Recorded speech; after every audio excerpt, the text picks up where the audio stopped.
World cup में नाकस कारकर्दगी के बावजूद भी पाकिस्तानी जो प्लेयर्स हैं, क्रिकेटर्स हैं, उनकी जेबें भरेंगी और तकरीबन 76 लाख 76 लाख जो है वो उससे ज्यादा रकम पर प्लेयर फी खिलाड़ी को मिलेगी। शाहनवाज भाई, मतलब इतने बड़े लेवल पे अगर जाके अगर आपको अमाउंट मिल रही है तो फिर वाकई बात वही बात जहरी साहब वाली कि मैच छोड़ने को आप तैयार नहीं, मैच फीस भी तो आपको मिलनी है। इसमें थोड़ा सा ऐड कर ले, 18 में से 11 T20 मैच पाकिस्तान की टीम हार चुकी है टोटल, मतलब अगर उन्होंने खेले हैं, लेकिन जो अगर मैच फीस की मद में सिर्फ उनको 16,74,336 रुपए दिए जाएंगे और डेली अलाउंस जो 5.5 लाख फीकस की हिसाब से बात करें ज़हीरुल हसन साहब भी, और पहले राउंड तक रहने के बावजूद जो हमने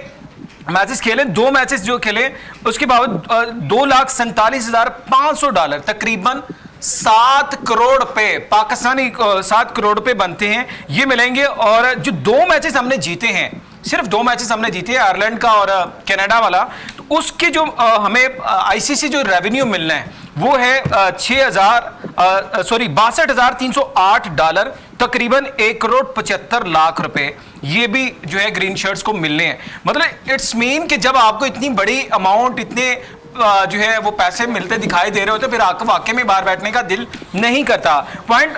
ज़हीर साहब आपकी तरफ भी आएंगे, लेकिन शाहनवाज खान हमारे साथ स्टूडियो में मौजूद है। शाहनवाज जी, वाकई में हम इत्तेफाक करते हैं कि हम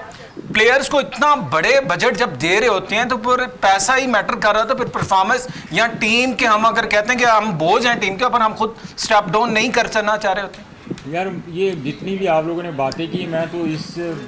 नतीजे पे पहुंचा हूँ साजिद के एवरीथिंग इज़ मनी। ज़ाहिर है, लेकिन आप उसको हलाल तो करें ना। प्रॉब्लम तो ये है, अब अगर आप खेल रहे हैं तो ईमानदारी के साथ खेलें, नेक नीति के साथ खेलें। अगर आप पहले ही एक आपका माइंड सेट है कि यार हमें जीत से कोई लेना देना नहीं है और हमने मैच फीस लेनी है, हमने जो खड्डा डाला हुआ था पिछले दिनों, आईसीसी जो पैसे देता है क्रिकेट बोर्ड्स को, उनमें से भी हमें शेयर चाहिए। ठीक है, ये राइट्स हैं, आपको मिलने चाहिए, लेकिन आपकी प्रायोरिटी भी तो पाकिस्तान होना चाहिए ना। बिल्कुल। अब आप मेरिट पे जब फैसले नहीं करेंगे, आप डोमेस्टिक के ऊपर जो है ना वो अहमियत नहीं देंगे। डोमेस्टिक के जो क्रिकेटर्स हैं, जो लड़के 3-3 4-4 साल से कंटिन्यू परफॉर्म कर रहे हैं, साहबजादा परफॉर्म कर रहा है, हाँ साहबजादा फरहान परफॉर्म कर रहा है, मोहम्मद अली डैजी ने बड़ी उम्दा परफॉर्मेंस दी, उसामा मीर ने बड़ी उम्दा परफॉर्मेंस दी, कामरान गुलाम ने बड़ी उम्दा परफॉर्मेंस दी। मतलब एक बड़ी लंबी लिस्ट है जो लड़के मुसलसल परफॉर्म करते हैं और आप उनको डिनाई कर रहे हैं। सो इट्स मीन कि जब तक आप वैल्यू नहीं देंगे डोमेस्टिक क्रिकेट को, फर्स्ट क्लास की क्रिकेट को आप अहमियत नहीं देंगे और आप अल्टरनेट प्लेयर तैयार नहीं करेंगे, और हो भी नहीं सकते कि जब तक आप इन क्रिकेटर्स को जो है ना वो वैल्यू नहीं देंगे। अब 20 ओवर की क्रिकेट में जो हमारी टीम खेल रही है, जिस तरह उन्होंने परफॉर्म किया अमेरिका में, ठीक है, पिचेस कोई इतनी अच्छी नहीं थी, एक मतलब जिस तरह वेस्ट इंडीज़ की तो एक वेल नाउन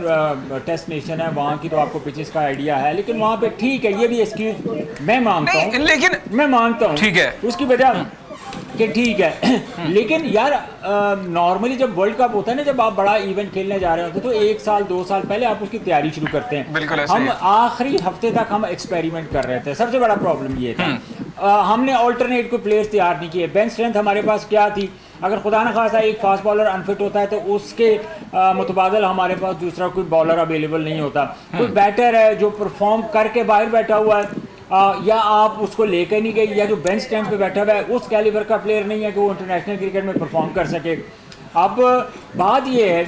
कि जितनी देर हमने बाबर आजम को एज ए कप्तान देखा, 4 साल 5 साल से वो कप्तानी कर रहे हैं, तो क्या फिर ये या तो बाबर आजम के साथ ज्यादती थी, अगर बाबर आजम के साथ ज्यादती नहीं तो फिर शाहीन शाह अफरीदी के साथ ज्यादती थी। जब आप किसी भी प्लेयर के माइंड में कप्तानी का एलिमेंट डाल देते हैं ना, तो ऑब्वियसली जो सबसे बड़ा जिस चीज़ पे मैं नतीजे पे पहुंचा हूँ वो ये है साजिद के, जब आप एक कप्तान और एक साबिक कप्तान जब ड्रेसिंग रूम शेयर कर रहे होते हैं, एज ए क्रिकेटर में बात कर रहा हूँ, ठीक है, तो वहाँ पे इख्तलाफात पैदा होते हैं। और इस सबसे बड़ी रीज़न ये थी कि अगर बाबर आजम या वहाब रियाज या हमारी जो भी सिलेक्शन कमेटी थी या मैनेजमेंट थी,